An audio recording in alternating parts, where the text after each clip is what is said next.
Welcome to the Filmcast review of Mickey 17, the latest movie from director Bong Joon-ho. I'm going to read the plot summary from IMDb. Mickey 17, known as an expendable, goes on a dangerous journey to colonize an ice planet.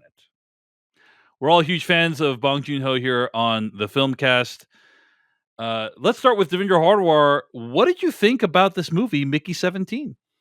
I had a lot of fun with it. It hits a lot of the things I want from a Bong Joon-ho movie. It is a little wild. The satire is, I think, on point, very poignant, but it's blunt, and that's totally fine.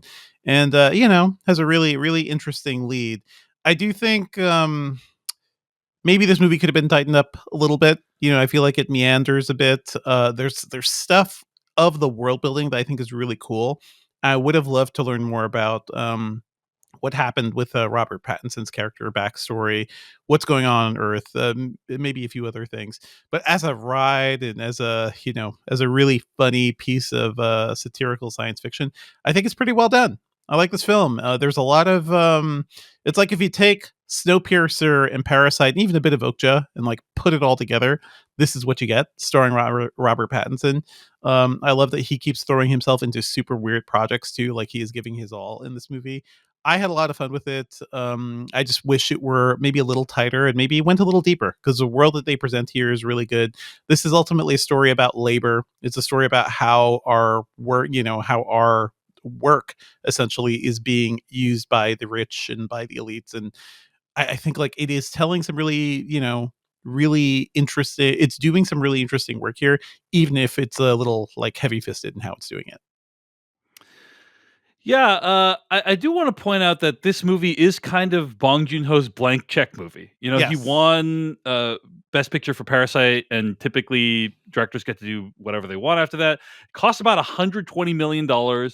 Probably not going to make that much back domestically, at least, but it's very cool that we have a movie that exists that's kind of not based off of a comic book or anything like that. Not a sequel to Mickey 16. That's just, hey, here's one of the greatest directors alive, kind of exploring some themes that he wants to explore in the context of a sci-fi space adventure. And he loves genre. Like he's a bit of a genre nut too. So I love it when he is playing in this space. It is weird that it doesn't carry over any of the storylines from Mickey 16. You're right to bring that up, Dave. That's Mickey's 1 through 16. Nothing in there. Jeff Kanata, what did you think about Mickey 17? Well, Dave, I guess you could say what I thought about Mickey 17 is best summed up in the form of a limerick. Let's hear it. A film that's about how copies can be made whenever you please is itself so unique. The future is bleak. I fear we won't get more of these. It's exactly what you're talking about, Dave, with regard to the fact that this movie's not going to make a lot of money. It isn't a franchise. It's not how Hollywood works anymore. You don't give $120 million to somebody to make this weird, goofy, unconventional sci-fi movie. And that's a sad shame, because this movie is awesome. I loved it. Is it rough around the edges? Are there things that I would take out, or are there qualms that I have? Absolutely. I would like to enumerate them in spoilers when we get there. However, it is so unabashedly itself. It is doing something that most movies don't have the guts to do, and doing it on a scale that you just can't make movies like this at anymore. It's so fun. It's so wild. The ideas are so off the wall and also kind of prescient in a lot of ways. They're just the sight of a human being coming out of a printer like a piece of paper. Like we've all seen how a printer spits out a piece of paper, and if you don't have the tray open, it just sometimes you forget the tray. Yeah, falls. I like how it like goes back and forth a little bit. Like just that little detail. It's such a delight to have it be as a human being. The the fact I hope this isn't a spoiler. This is a tiny little spoiler. Skip ahead 5 seconds if you don't want to know it. The fact that they're making the people out of actual garbage and shit, like that. Those little details are so delightful.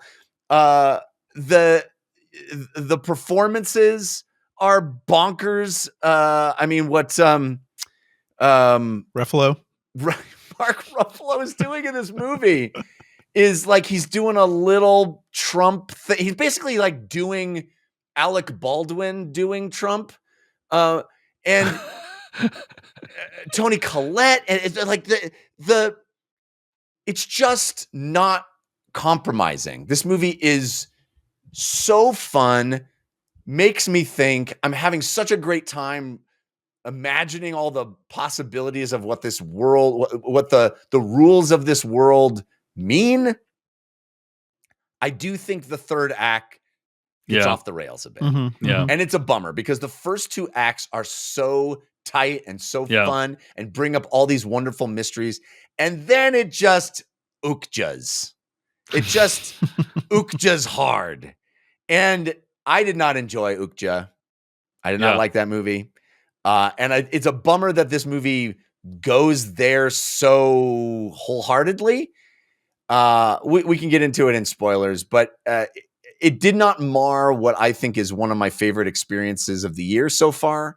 I really love this movie, and I really want more movies like this to be made, even if it has a lot of really glaring imperfections. I still think it's this beautiful, strange, goofy thing that I hope will become a cult classic. I think this movie can be loved by a lot of people because it's just so unique. And I think that's what makes a movie about how things can be copied, infinitely. It's itself something that you just can't copy. And I think that's pretty special. I feel like all he really makes are cult classics. Parasite was kind of a mistake. It's like, how the hell did that happen? How did that become a hit and an Oscar-winning movie? Wild. I don't think even he expected that. I don't even know if I have that much to say because I feel like my thoughts align almost completely with Jeff Kanata's on this one, where, yes, particularly the third act is very messy, very chaotic, and I think my biggest issue with this movie is that it didn't focus enough on Mickey 17. I agree. Because I think Robert Pattinson is so good in this role. He's like creating a new voice, creating a new character.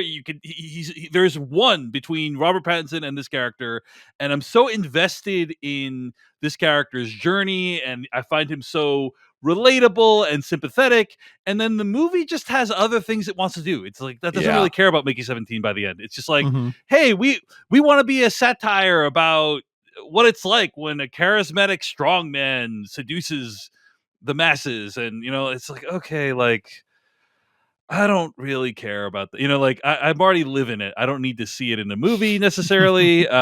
So that's the main issue with the movie, I think, is like when we're following like Mickey 17, his journey, his relationship with Nasha, played by Naomi Aki. Like I'm really into the movie. And then when it goes beyond that and tries to do more stuff, I'm not loving it. And I think ultimately the movie ends up being very, very messy. I will say for the first like hour and a half, right, I was like fully locked into this. Me too. Yeah. I was just like, oh my god. Like I've read, overall this is positive on Rotten Tomatoes, but like I've read some like really negative reviews, including Matt Goldberg's over at decodingeverything.com, and I was like, what are people talking about? This movie's incredible. And then I get to the end, I'm like, oh, I get it. Like I understand why people don't like this movie. And it's unfortunate because I think like this could have been a movie that was like brilliant that everyone loved, and I think it just tries to do a little too much, and tries to kind of repeat, honestly, other beats from Bong Joon-ho films to diminishing returns. And so I like the movie. I'd still recommend it. As Jeff said, it is one of my favorite movie watching experiences of the year so far. But ultimately, pretty messy movie. And I totally get why people don't like it. Yeah.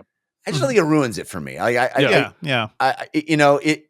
It's unfortunate. I would love a little like third act rewrite, but it's still the first, like you said, hour and a half of this movie is so good. Yeah. So good. Like Mhm. no notes for the first hour and a half. You know Yeah. what I mean? Yeah. And so it did not mar that experience for me. Yeah. I mean, the dangers of being too overtly mirroring what is happening in the real world is kind of hurts this movie, because by the time like you're seeing it, right? This was all being made years ago. It feels even worse to watch like a direct Trump analog with the red hats and everything. It doesn't feel as smart as like I know he can be. And then I think of something like Snowpiercer, which I think is an incredible feat, like an incredible juggling act of creating a high octane action Right. sci-fi movie with actual really interesting points that it's trying to make too about class, about how we live in a class structure and everything. That I keep waiting for him to kind of hit that stride again, and this movie almost got there for me. It's just the ending, and also like I feel like in the middle we're just talking in rooms for a lot of the time. And there's a new planet down there. Let's see some of that. Like, show me more of what's happening in this world. Show me more of what's happening on the ship with all these other people. What's going on with Mickey 18, who we think feels distinct from Mickey 17? What's going on with their backstory? What's going on with Steven Yeun? Like, who is a really interesting character here, who they were friends with, but it feels like we just see bits and little bits of him basically. First of all, Bong Joon-ho looked at Snowpiercer and said, "Too subtle." Too subtle. Yeah. need the themes more vividly illustrated. But Mickey 17, I do really think is a remix of all of Bong Joon-ho's work, basically. Yeah. Snowpiercer, Parasite. There's even the guy who like they tried to start a macaron shop and it didn't work out well. Like Parasite's all about like borrowing money to start small businesses, like because that's a big thing in South Korea. It's also funny because like macarons are going to be the next burgers, right? It's hilarious. But also those things are $3 each. They should that should be a killer business. Come on. I'm sure it is actually for some people. For some people. I could never. Could you read what was on the shirt? I'm like you could never read the full shirt. I did read it. It was some like pithy thing. I didn't write it down, but it was some pithy thing about macarons. Like, yeah. But anyway, I read somebody said something I thought was very, I think apropos, is that this movie feels like, it feels like it assumed that that Trump was going to lose. Maybe it assumed that Kamala was going to win. Like it's a movie that assumed Kamala was going to win. Like if we had seen this in a world where it's like, oh my God, remember Trump? Kamala wasn't even Kamala ran for months. She wasn't even the candidate. I'm not saying that's actually what happened. Yes, I'm saying that's the feeling of this movie is like that we would be past the Trump shit. Basically. In a universe where Kamala wins, this movie lands completely differently than 100%. it does now. 100%. And I don't know if it lands better though, Jeff. I don't know if it lands better. I think it does. I think it doesn't feel as discordant to me as. I mean, we should talk in spoilers about this, but all right. Well, anyway, all of us enjoyed Mickey 17 to varying degrees. But I was saying, like, if you look at all his movies, like Okja and the host, there's the host in here, the host and Snowpiercer. Like, it's kind of like, hey, this movie's kind of like a remix of a lot of his ideas from recent years. And so, if you're into Bong Joon-ho, I think you'll really get a lot out of this. And honestly, this is not his best movie out of all those movies that I just listed. In fact, I would say it's probably one of my not least favorite, but it would probably be at about the halfway mark for me in terms of his movies. But anyway, I don't know. It's one of I loved it. I love it. Looks great. It like the production design and the world building is top tier, dude. It is like, I believe that this world is, and I think that kind of goes to what Devindra was saying, is like, I want to know more about this because it is so intriguing and does feel so thought out as far as this sort of the culture and the way things work and what happened and why are we doing this and who are these people? And like, I don't know. I loved so much of this movie. It just, the ending kind of just goes a place. And it really is exactly what you're talking about, Dave. It's like, it's just not enough about Mickey 17. Yeah. It just, it loses the thread of what is so interesting, because what this movie really is that old thought experiment of, if we had a teleportation device, but the way teleportation worked is it murdered you and then reconstructed you in the new place with all your memories. You mean like how Star Trek teleportation works, Jeff? Right? Yeah, yes. But that's what Star Trek teleportation is. It's that old thought experiment of like, you're dead, but this other being that thinks it's you is alive. Yeah. Like, that's a fascinating thought experiment. And like, let's go there, because this movie starts going there. It starts going there. And we're like, oh, yeah. We're in it. I'm so fascinated. What is it? And then the movie's just like, I don't care about that anymore. Yeah. It's like, what? Basically. Into that. Yeah. By the way, earlier on, I said this movie isn't based off of a comic book or anything. It is based off of Edward Ashton's novel Mickey 7. So I just wanted to clarify that. Sorry, 10 more. It's based off of an existing novel, but yeah. I love the way he adapts things though. Like when he Snowpiercer is an adaptation as well. Yeah. And the world he constructed in that film was so like rich and like they made a whole TV series just continuing kind of that vision of Snowpiercer basically. So I would love to see something similar here, except I don't think this movie is going to do nearly well enough to justify that. All right. Let's get to spoilers for Mickey 17 starting right now. All right, let's talk about spoilers for Mickey 17. So yeah, Jeff, as you were just indicating, we get to the most interesting part of the movie, which is there's two of them. Yeah. And it's like, what are the implications of that? And they're different. Why are they different? Well, they choose the multiplicity style of clones, the Michael Keaton movie where like every one of your clones represents a different aspect of your personality, and they're also created at different times with different bits of your personality too. So like you were created with the old memories, but the new one's created with your current memories plus like whatever is happening in that soup. Nothing's perfect. So one of the things that didn't add up to me as I was watching this is like, why does the hottest girl in the space station into him? He's like the most nebbishy, He still looks like Robert Pattinson. But he still looks like Robert Pattinson, though, Jeff, So I don't know if you guys know how girls work, but I'm pretty sure I know that girls are into Robert Pattinson, Jeff. They're into Robert Pattinson. That's one of the things I know. They're into Robert Pattinson because he used to be a vampire, and he's Batman. Not because he's like, I don't think anybody cares about him being Batman. Like this all the time. I honestly, I think the movie, yes, he looks like Robert Pattinson, but it didn't add up to me that this like pathetic, world weary loser has got the hottest girl in the world. But then you go, oh, maybe this iteration is the only one that's been like that. Maybe, but the movie just doesn't explore that at all. They've been together since the beginning. Yeah, I don't think there's any of that. Like, I don't like. I did not question that at all.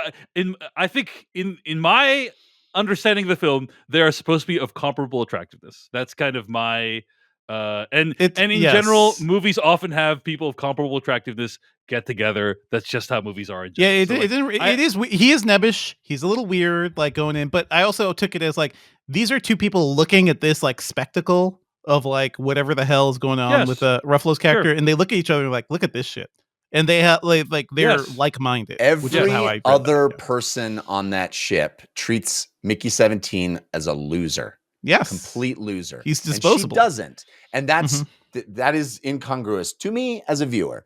The like, oh, they're just attractive people. It's not enough for me. You're right. But when you see Mickey 18 show up, and he is confident and he's strong and he's got all these very Pattinsonian qualities. You go, oh, they've been different. Why would 18 be the first one that was different? Why would they, for 16 iterations, they're all like Mickey 17, and then all of a sudden they're different? I don't think they're all like it. Oh, maybe they've always, every iteration has been a slight multiplicity-esque variation. They mentioned that in the movie. Yeah, like some versions are like, oh, this one's a little anxious, this one's a little more. Well, that's why I'm saying, like, I wish the movie would have explored that more. That's a Right. fascinating It is thing. There are And- a lot of threads we could be pulling on here. I like their and I wish relationship, they had. though. That's what I'm trying to say. I agree. I totally agree. But I didn't find any of it incongruous is the thing. Because you were talking about, like, it is weird how the hottest girl ends up with him. And as the character, he is somebody who feels like out of place in this world. She is also somebody who maybe is not one of those people who is like quick to disrespect the help, basically, or quick to like demean people based on the jobs that they're assigned. And that tells us something about her. That tells us, oh, she's a good-hearted person, and also they love to bone all the time. I love, like, immediately it's their meet cute. Let's get straight to all the boning and also all the different combinations of boning. Let's like have a system. Like, I found that really, really funny because most movies would not go straight to that. And this one's just like, yes, what would beautiful people do together all the time? Yeah. I will agree with you, Jeff, that I found the romance to be underdeveloped. Sure. Like, yes. that's where I would say, like, we didn't really get to see how their relationship developed. And then right when Mickey 18 shows up and we get to, like, what is it going to be like for her to deal with two of this? It's like, oh, no, we're not going to do that anymore. She we is have to do the excited other- initially. Yeah, it's not the Homer Simpson situation of like, Homer, you could do a lot with two wives. No, she immediately knows what she's going to do with two Mickeys. She was very excited about that prospect. She was also stoned out of her gourd. Yes, But yes. There's some weird stuff in this movie. Like, for instance, there's that other girl that is with Mickey Mhm. at the time, right? And she's Very literally confusing. just had the love of her life killed off. Yes. Traumatic accident. And then she's like making a pass at Mickey and then like She's- fighting over Mickey. She has the hots like, for. I don't understand what's going on. that there. doesn't Yeah. that is just bad storytelling in my opinion Mhm, for that mhm. for that character. That's the thing I had more difficulty buying, not Naomi Aki being into Mickey 17. It's more like, what about this other character who like had their own life that now for some reason she's super into Mickey all of a sudden after watching her significant other get killed. Yeah. Yeah, She was that into him bothered me more before. than She was the other. trying to talk to him at the cafeteria too, while her significant other was like next to her too. Yeah, So like it fair. is. There's some like really funny stuff. I can't stop laughing at Steven Yeun in this movie because he is like the Homer Simpson to Mickey's Frank Grimes. It's like everything. He's got all the luck. Everything. It's always coming up. Steven Yeun's character, Timo. It's always coming up. Timo. He could be a pilot. He'll get through all of this basically scot free. Just hilarious stuff there. I love that little tidbit.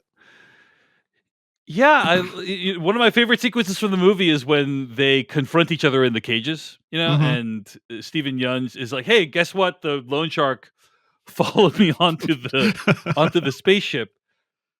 No idea why they waited for months to spring the trap, but I guess why Just they gotta- waited for 18 Mickey iterations before being like, "Hey, give us the money."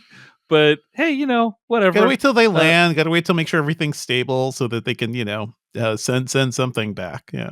It is a defensible position where he's like, dude, he wants to kill me or you, and nothing happens when we kill you. So like, let's just kill you. Like, I don't do it. Come on, let's do it, buddy. Yeah.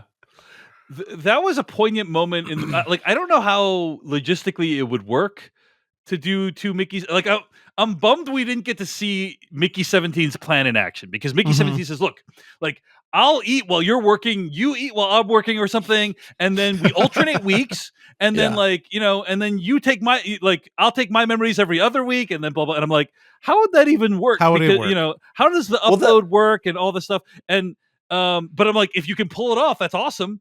And then the problem with that is his job is to die.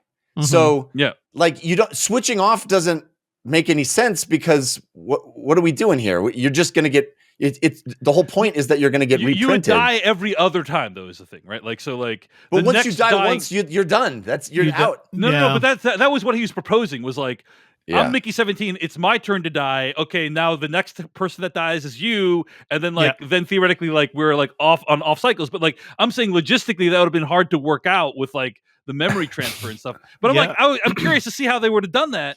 And with the software, it's kind of funny how the machines like barely work. But with the software, be like, wait a minute, why is this memory timeline a little different than this one? Like you've created two Mickey timelines. You've got Mickey 17 Prime, Mickey 18 Prime. That's right. And then you'll have iterations of them going down. Yeah. But that's the thing. It was like I thought that was very cool when he's like, "Why do you even care about dying now?" And he's like, "Well, because before I would always get rebooted, and now like this is the end of my version Right. of my memories," which I thought was Right. very poignant. It's like, oh wow, yes, that's so interesting. Like I mean, it's consciousness is about Severance. continuity and all the Mhm. but the movie is There's a not lot of really. Severance in here. It's It's really the same fascinating stuff that we that have Severance is Yeah. dealing with right Yeah, now. yeah, Severance yeah. and this movie at the same time. This movie drops those little poignant bits, like the bit about his mother too is just like it's like 15 seconds.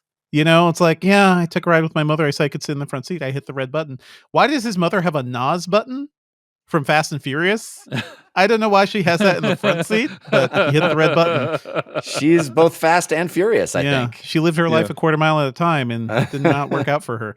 But little bits like that, or when they talk about Naomi Aki's character at the end, like he's like, "Oh yeah, she really does love me. She actually stayed inside and supported me," and that's more connection we Yeah. see between those characters, That was which we didn't get beautiful when early she on. like That was when she beautiful. goes inside the virus tank Incredible. with Yeah. him. Mhm. Yeah. But yeah, I mean, all the death stuff was so powerful. I thought Mhm. the yeah. way, him, the things they put him through, and the science team. I just love the science team and Oh how, yeah, the visual of them all like crowding around all the time. Yeah. Right. Yeah. and they're like that one dude who's just it's completely incompetent. But just apologetic, and the guy's like, "Don't apologize for your failures. Fail up." It's Yeah. like Fail up. it's such a wonderful satire of this. Like, I'm very confident that we got the thing. Nope, sorry, it didn't work again. I got it wrong again. But this time I'm very confident we've got. No, sorry, it didn't. We got it wrong. It's just so funny. It's so funny. I mean, Ruffalo's character is a failed politician, right? So this is Yeah. the thing he does to get some modicum of power, and his whole power structure is like, "Fail up, buddy, fail up. It's the only way to succeed." And it's Mhm. kind of he just lays it all out there.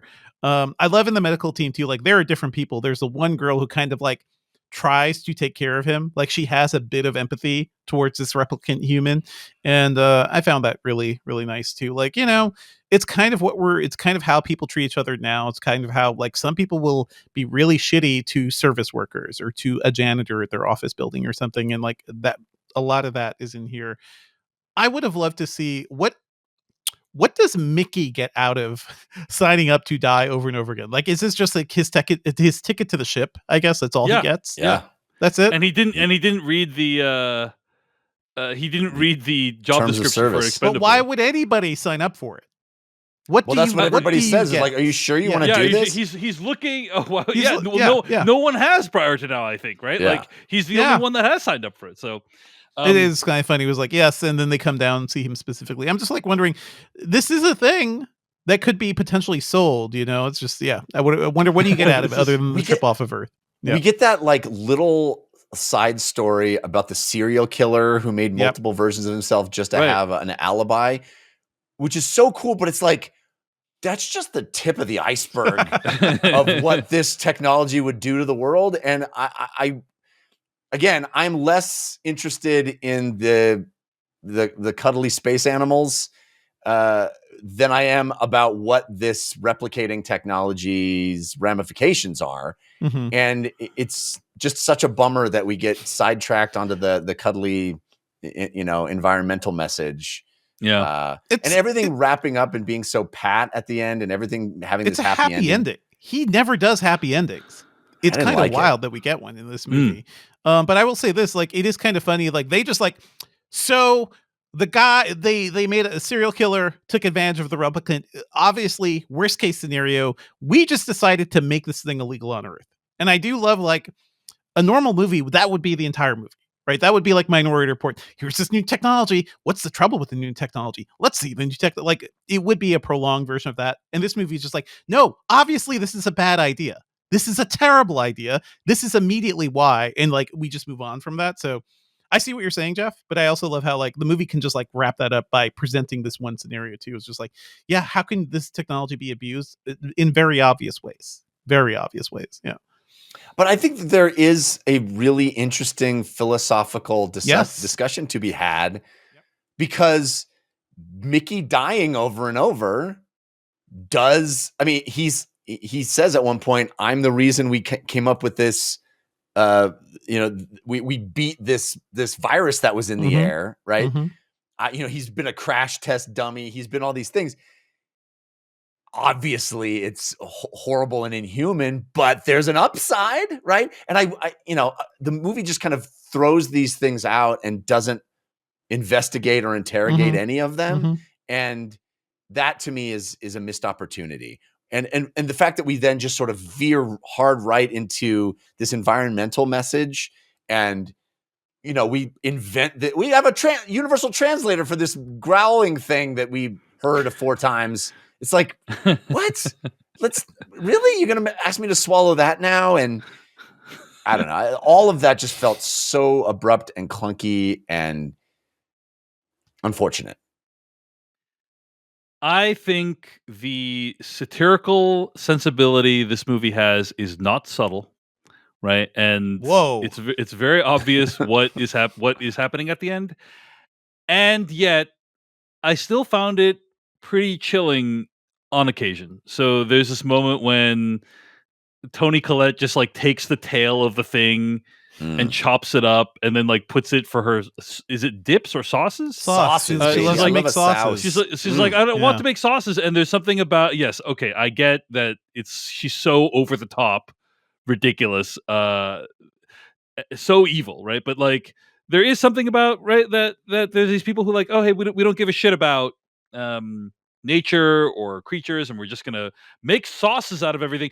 Doesn't matter if we're endangering humanity. This thing is only here for my pleasure, basically. In my this thing is only here for my pleasure, and like I'm gonna make sauces out of it. It doesn't matter if like this ends up destroying the earth. There's like what I appreciated about this movie is how it captures the fundamental incuriosity of the people in charge. And how there's no curiosity about like what's going on out there. Like maybe we should have experts look into this. And there is none of that. There's just like, I know what's right.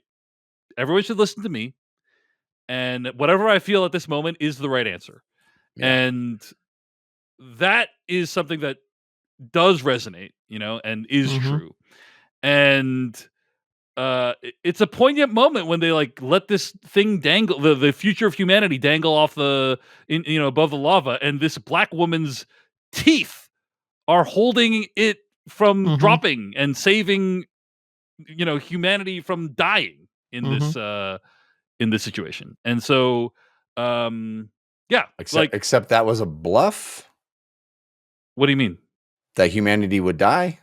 Oh, right, yeah. So didn't like how they undermined that at the end. Very weird. Weird. I don't know why they're fucking with us. Whatever, man. We even needed that scene. Like, if you were a powerless little alien species, like, oh, look at these idiots. Let's just tell them we'll blow their brains up. They'll believe it. Look at these. No, I think it's such funny. A weird, like, why? It's such a weird thing, though, Jeff. Like, why even include that? Like, we had a whole scene just for that gag, right? Just as that little gag of like, right? Humans aren't the only ones who bluff. Oh, yeah. Okay. Does it make the movie better in some way? Like, it's just like, what? No, I don't. And it's a huge setup. This like new set. This is a massive cavern that they're in. Yeah. For nothing. The other thing that felt weird to me was, you know, Devindra, you talk about how it's a happy ending, which I thought, you know, it's a major bummer that it's such a pat little happy ending. But it seems like Bong Joon-ho is tempted. He wants to show us the not happy ending. We get this like weird dream sequence, this hallucination of like, look, it's an unhappy ending. It didn't accomplish anything. No, sorry. I just messing with you. We're just gonna have a happy ending after all. Like that dream sequence felt so weird to me. It's weird. I would agree. I actually think the movie is best interpreted almost as an anthology, where like there's like, think about like there's like 15 different chapters basically, like, and each one has like its own mini story. Right. Yeah. Whatever. You know, but I actually think like it's very episodic in structure, where it's like, oh, here's a little chapter where we talk about the serial killer and what happened with that, and here's a little chapter where we talk about the macaroon shop. You know, and here's you know, like, and yes, there's like a broader overarching plot, but like, I felt like I would enjoy it more if I watched it in that way of like, this is not meant to be one story about Mickey 17. It's like, here's like a bunch of different stories about how future and technology and environmentalism would all collide. Anyway, just a random thought. I mean, I kind of like some movies do that. I think of like Amelie. I think of like how different how movies like jump from thing to thing. he is a he is kind of a scattered-brained narrator, or like as a storyteller, he kind of leaps all over the place, and I'm fine being Yeah. along for the ride. Sometimes I feel like the ride isn't totally worth it, and I think it's still totally worth it here. I don't mind blunt satire or very obvious satire, and for me this works better than something like a movie like The Substance, honestly, which I think had like one good idea, but like really punches you in the face with it over and over again. Whereas this movie is like, no, I'm juggling multiple things here. It's not all interesting. Okay, maybe you want me to juggle other balls too, but this is what I'm doing. Yeah. Take it or leave it, and I'm still for it. Yeah. Don't get me wrong. I love this movie. I love this movie. I just know you so bummed out that it didn't stick with what it was working. You know, Yeah. like Mhm. the moment that Mickey 18 shows up and is this like badass, you know, Right. guy, I'm like, the movie just completely went off the rails. And then the moment he's like, I'm going to go and assassinate Ruffalo. Right. Yeah. Like from that point on, it's just a different movie. Yeah. And it's such a bummer. It's such a bummer. Yeah. Yeah. I mean, I didn't mind it shifting it. So also like that whole conversation was like, he poisoned you, and you said thank you, basically, like that. But he It should is remember that. He should Right? remember. No, well, no, he didn't No. live through it. That He just didn't live through happened. it. with Oh, Mickey I'm sorry. I'm 17. confused Yeah. what you were talking about. But sorry. I do like the idea of just like, I think these are thoughts people are having a lot right now too. But it's like to be disrespected to that degree and not do anything about it. It just tells you a lot about that character too. Like, yes, I think the movie does start to fall apart a little bit, but I'd say not just when that character appears. I think it's more towards the end, basically. Yeah. I did like that Mickey 18 is the one that ends up sacrificing himself at the end. Yes. You know, like he has a kind of Yes. mini arc where he comes in, he's the more aggro guy, and he kind of gets his justice, and he also sacrifices himself. And then Mickey 17 can have a life, you know, and that's nice. So anyway, I enjoyed that part of it. But I overall, Jeff, I'm completely simpatico with your thoughts on this movie. I think it's just wasted opportunities left and right. Nonetheless, still highly enjoyable. And at the end of the day, it is really impressive that Bong Joon-ho made a movie. Thank you so much for watching this video of the Filmcast. Check out these other videos that we have available, and be sure to hit like, subscribe, and hit that bell icon to get other videos from us in the future. You can also go to thefilmcast.com to catch all of our audio podcast versions of all of our episodes. And support this podcast at patreon.com/filmpodcast, where you can sign up for ad-free episodes and exclusive After Darks. Thanks so much to everyone who makes the Filmcast possible.